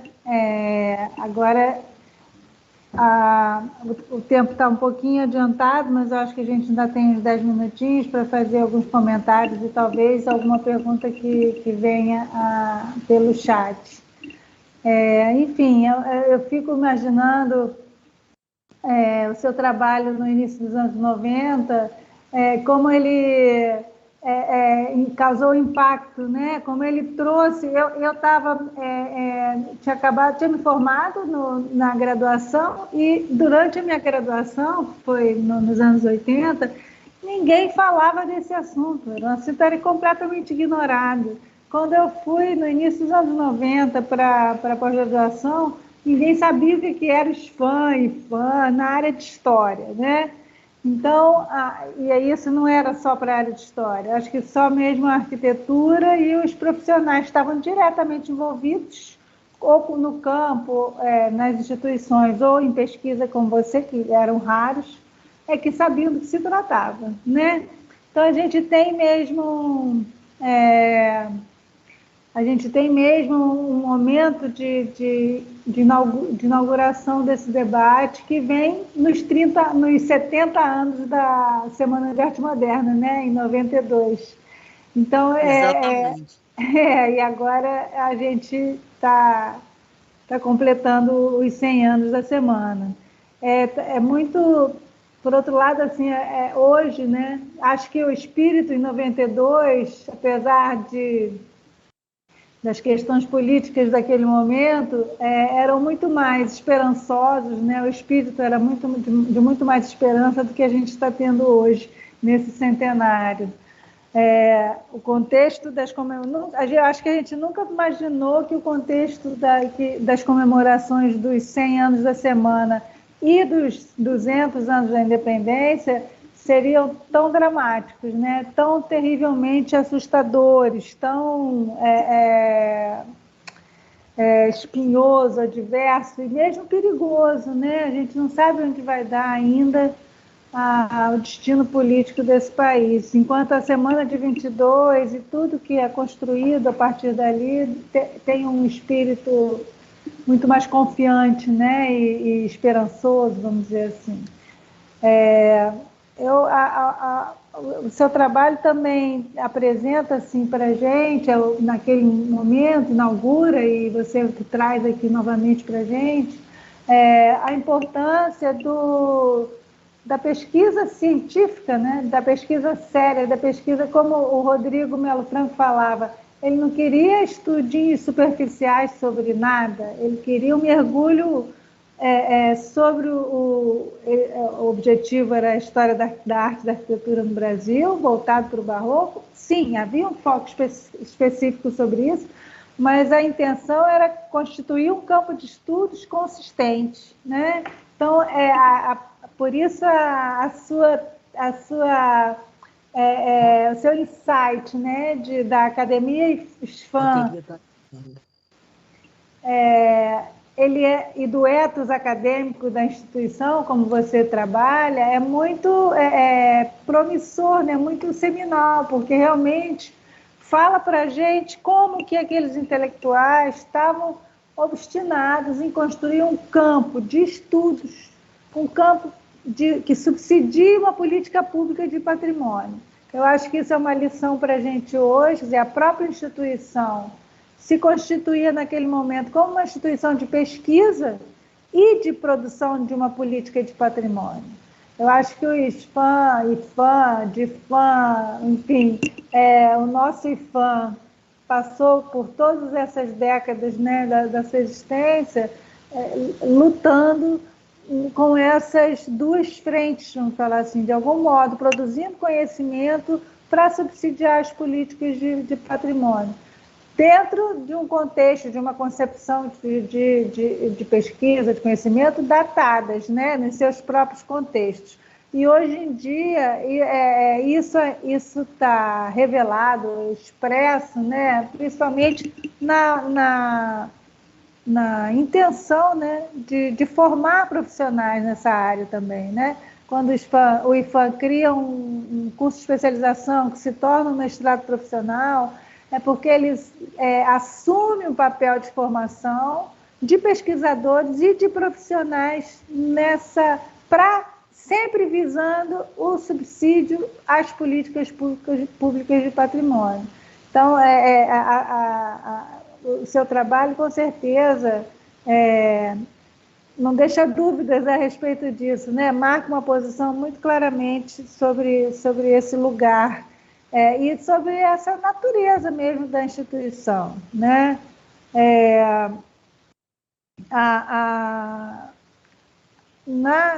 Você também traz novas categorias e tem digamos assim, eu estava aqui ouvindo você pensando, bom, a Marisa com certeza foi para o arquivo central do IFAM, que ficava no Palácio Gustavo Capanema, para pesquisar naquela documentação farta, nas atas do Conselho, que você faz referência no seu trabalho. Né? Hoje em dia, você sabe, né? Todas as atas estão disponíveis no site do IFAM. Naquele momento, não. Eu tive que ir lá ver uma por uma, anotar, fazer as minhas anotações. Anotar no caderninho à mão, porque também não tinha computador ali para você já digitar. Não tinha como escanear, fotografar, nada disso. Então, imaginem, o que hoje a gente encontra em 2 minutos no site do IFAM, que são as atas do Conselho, e a revista do Patrimônio, né, que você também foi pesquisar na biblioteca, enfim, hoje em dia, ela é o primeiro passo para o pesquisador avançar e estudar qualquer coisa na área de patrimônio, ir direto na revista, né? Então, você fala da revista como esse lugar eu diria, de divulgação, de um conhecimento que é produzido em termos institucionais, né?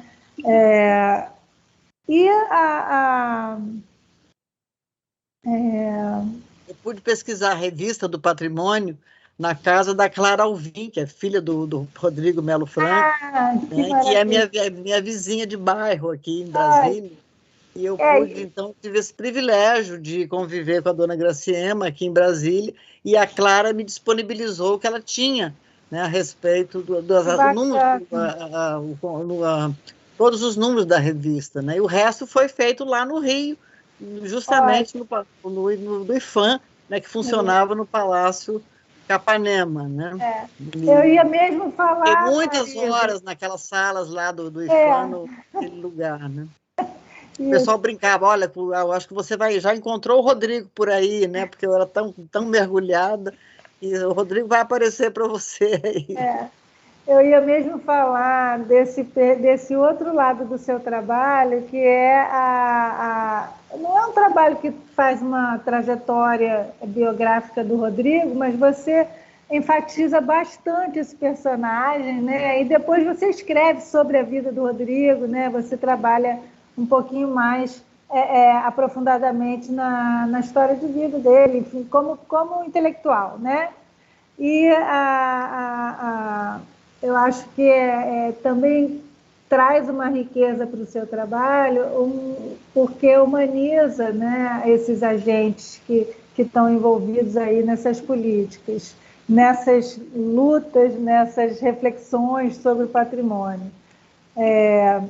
Um modo de humanizá-los também é pensá-los como funcionários públicos, né? Enfim, de alguma forma, quem trabalha mais nessa linha é o Sérgio Miceli, e você adota a linha do PECO, mas o Miceli, de alguma forma, vai tratar desses intelectuais, desses agentes que se incumbem de uma missão, também como funcionários públicos, como funcionários da burocracia do Estado que precisam daquele lugar para sobreviver, né? Então, ele humaniza numa outra perspectiva esses agentes, que eles estão, enfim, nem todos têm berço nobre, né? Ou quase nenhum deles, na verdade, precisam de... E o Mário de Andrade é o grande exemplo, né?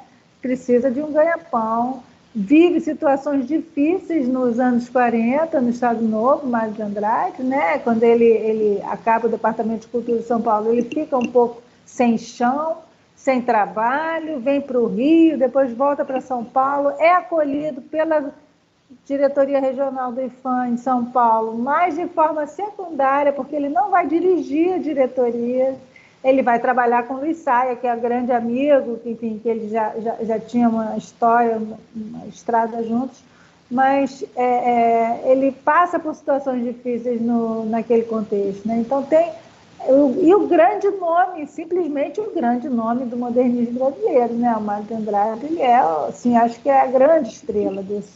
acho que é a grande estrela. Então, e é também a grande estrela do patrimônio, né? Do Instituto, que deixou trabalho, deixou pesquisa, deixou... Diria que é o mais atual dessa geração, talvez o único que ainda tem alguma atualidade dessa geração, né, é o Mário de Andrade. Ainda hoje se busca nele perspectivas novas, principalmente no campo do patrimônio material, né? Eu vou ver aqui, não sei, consultar nossos bastidores, se temos perguntas para repassar para você. Não tô... Aqui no chat não apareceu nada. Porque é difícil, né? Até é tanta informação, né? Mas é uma história muito bonita, a história do IPHAN, né? Uma história...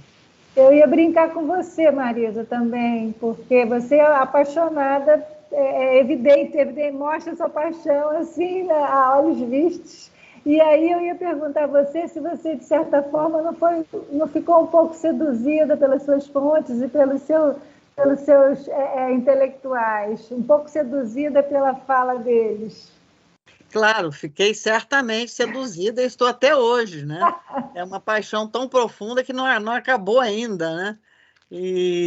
Mas eu tenho consciência de que a gente não pode, né, monumentalizar esses autores, né? Esses autores e atores. Tenho plena consciência de que era um do grupo entre vários subgrupos que existiam à época. Inclusive, como eu disse, havia conflito entre grupos, né? E eles não reinavam absolutos.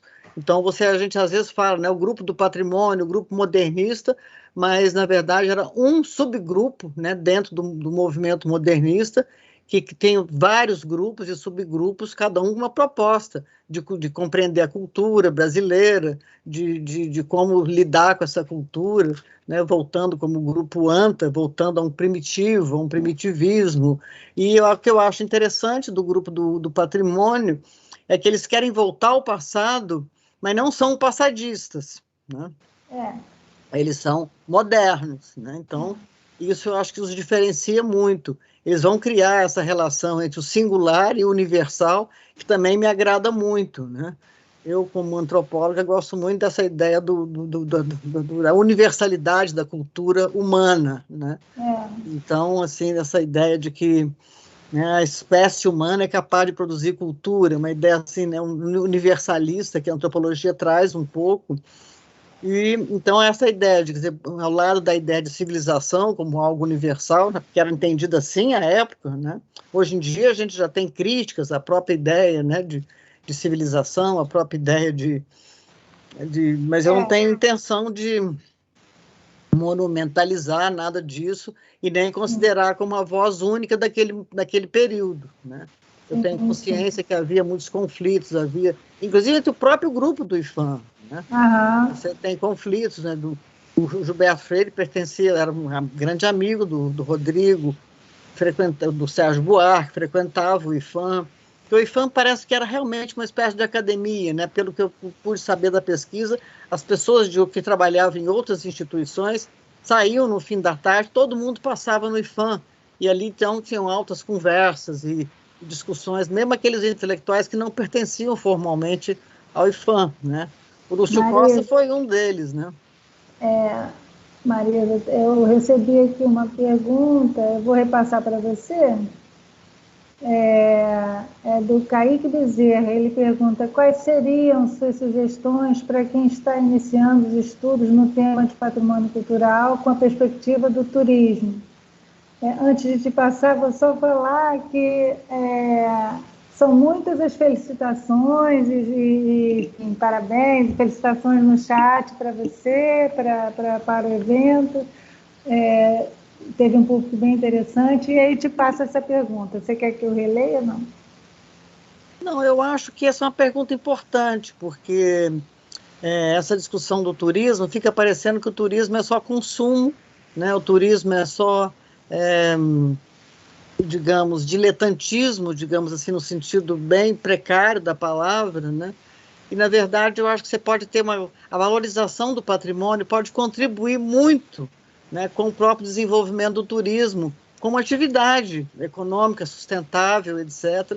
Então, eu acho que não há nenhum divórcio entre preservação do patrimônio e o turismo. Eu acho, aliás, muito rica essa aproximação, né, entre as atividades turísticas e a preservação do patrimônio. Acho que é uma grande fonte, né, de riqueza, de incentivo ao turismo, é a própria preservação do patrimônio cultural, seja do patrimônio material, seja do patrimônio imaterial. Então, eu acho que não há nenhuma incompatibilidade entre essas duas, né, entre essas duas realidades. Pelo contrário, eu acho que elas podem ter uma colaboração mútua, né, muito, muito rica, e o próprio turismo permitir também, né, a maior preservação, o maior cuidado com com o nosso patrimônio cultural, tanto material quanto imaterial.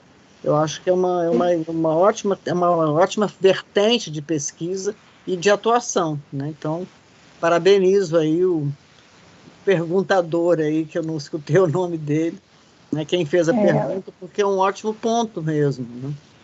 Marisa, tem uma outra pergunta aqui, que é bastante específica, mas eu vou te repassar, você fica à vontade. Assim, qual a sua opinião sobre as políticas de incentivo e contrapartida para os proprietários dos bens imóveis protegidos?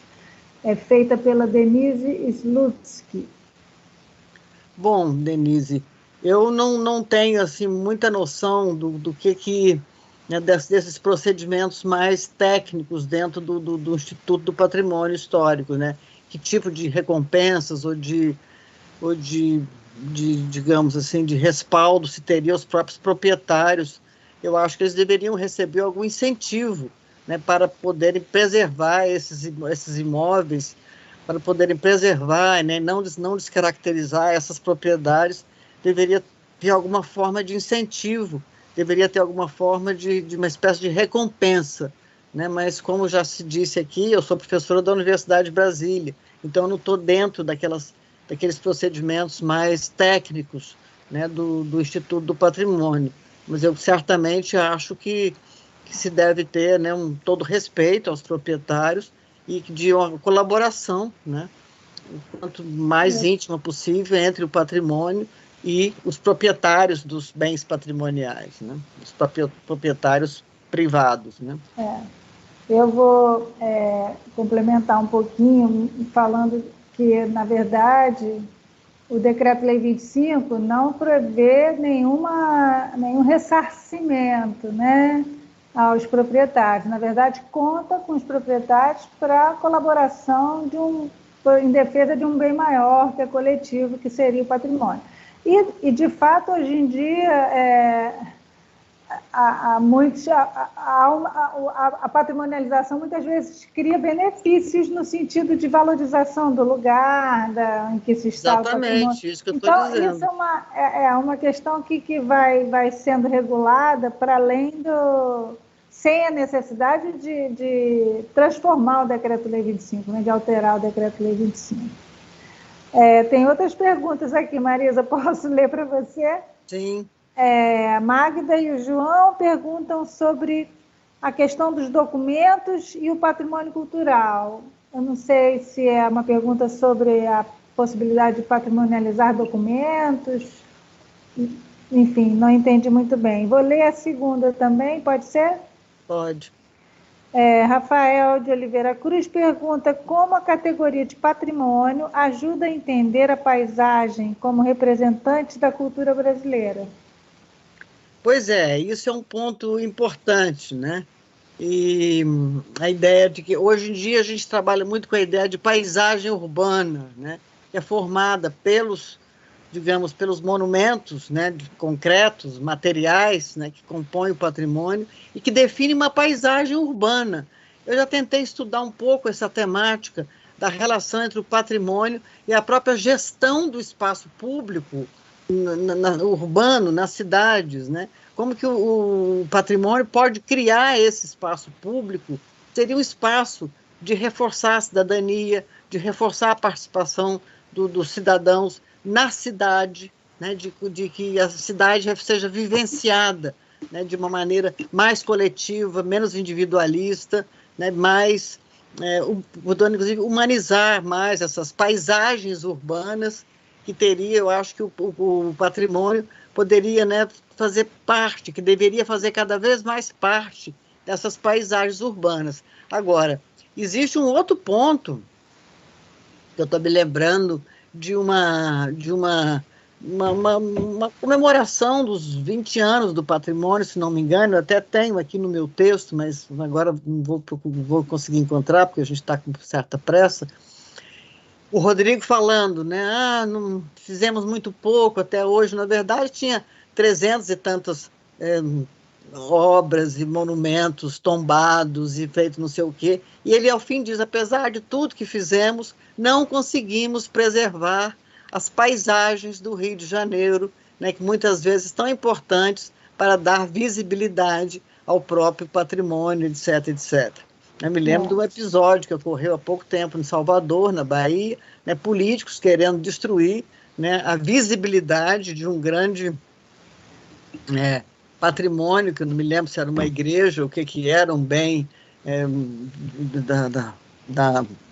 um palácio daqueles que existiam, vice-reinados, vice-rei em Salvador, porque queria construir um enorme edifício que iria, né, perturbar a visibilidade desse patrimônio. E o IPHAN não permitiu que fosse feita essa construção, tentando preservar essa paisagem. Mas eu sei que isso é muito difícil. O próprio Rodrigo se ressentia, ele dizia, não conseguimos nem sempre preservar a paisagem, né, do Rio de Janeiro, que tanto compunha, justamente na pergunta anterior, essa paisagem urbana. Né?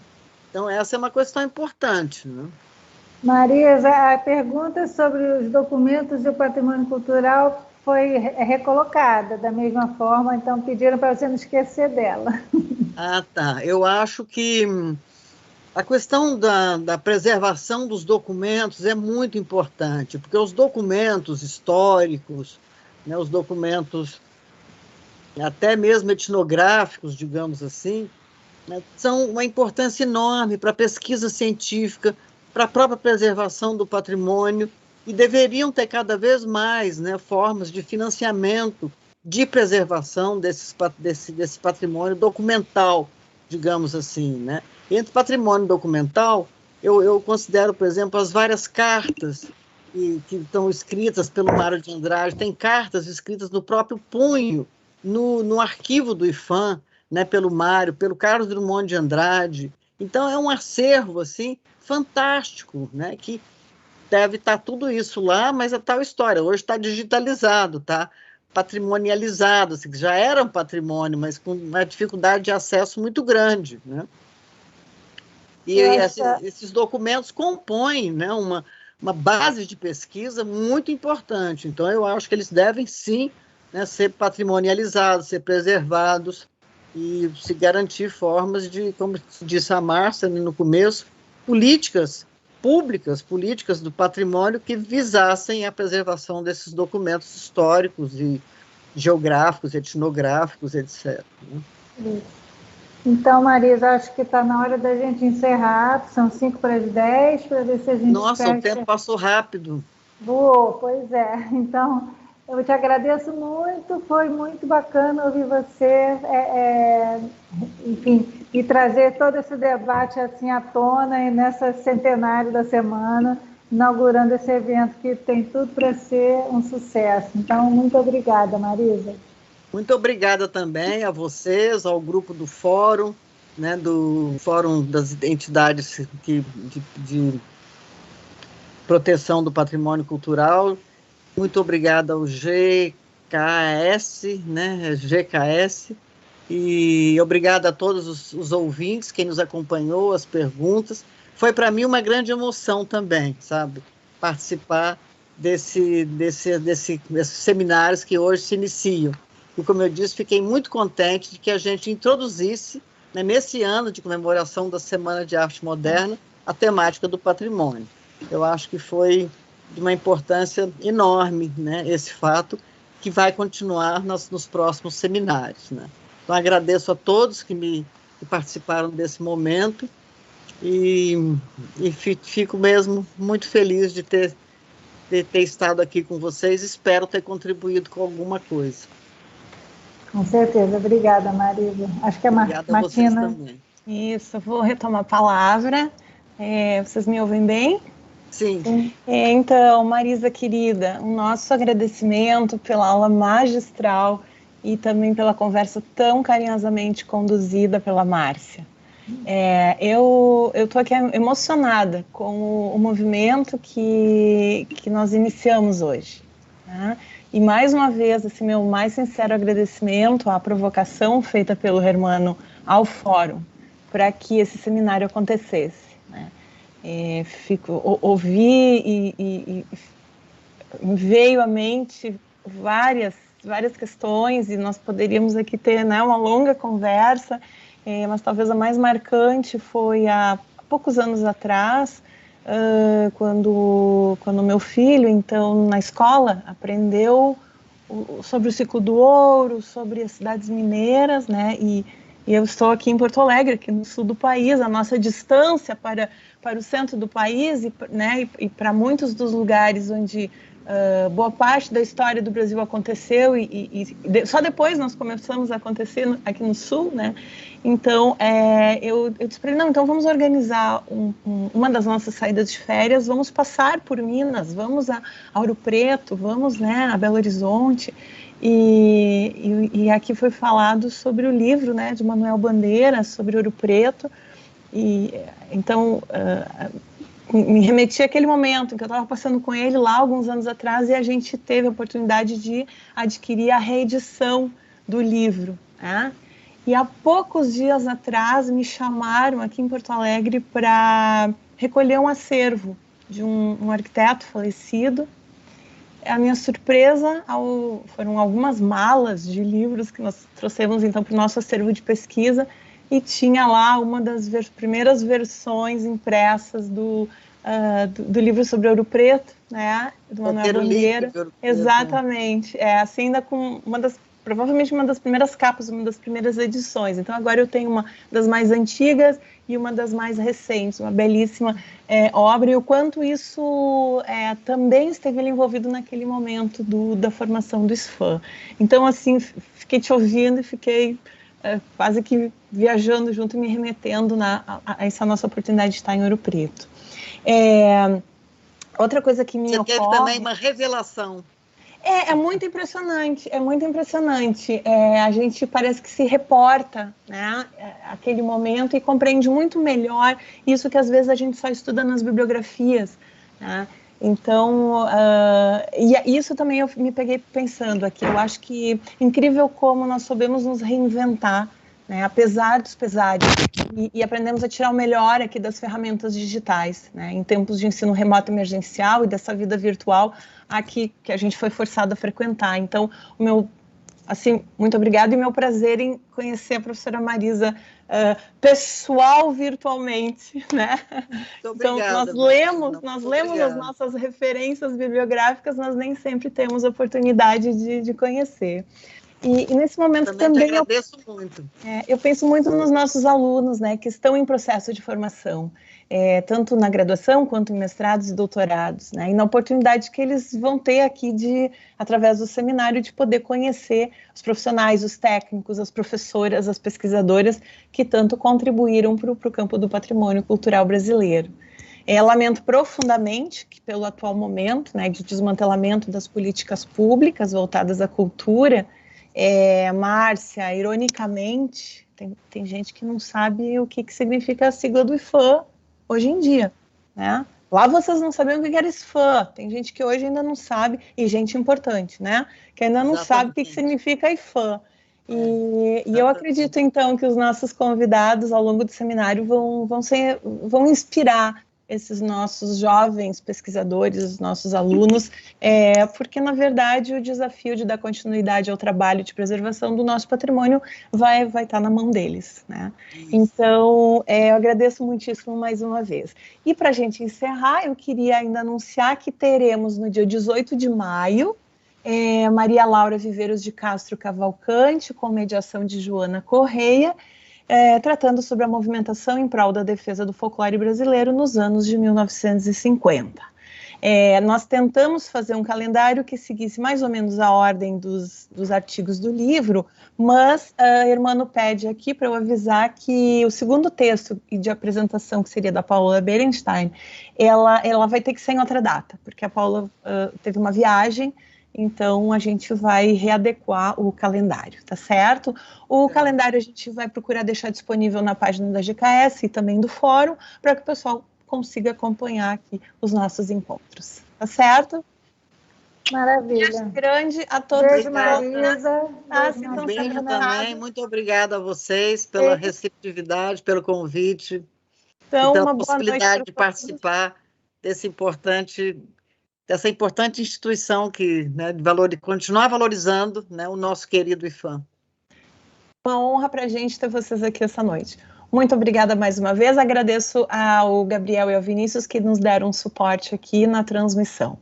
Um grande beijo, um grande abraço e bom descanso para todos. Obrigada. Boa noite.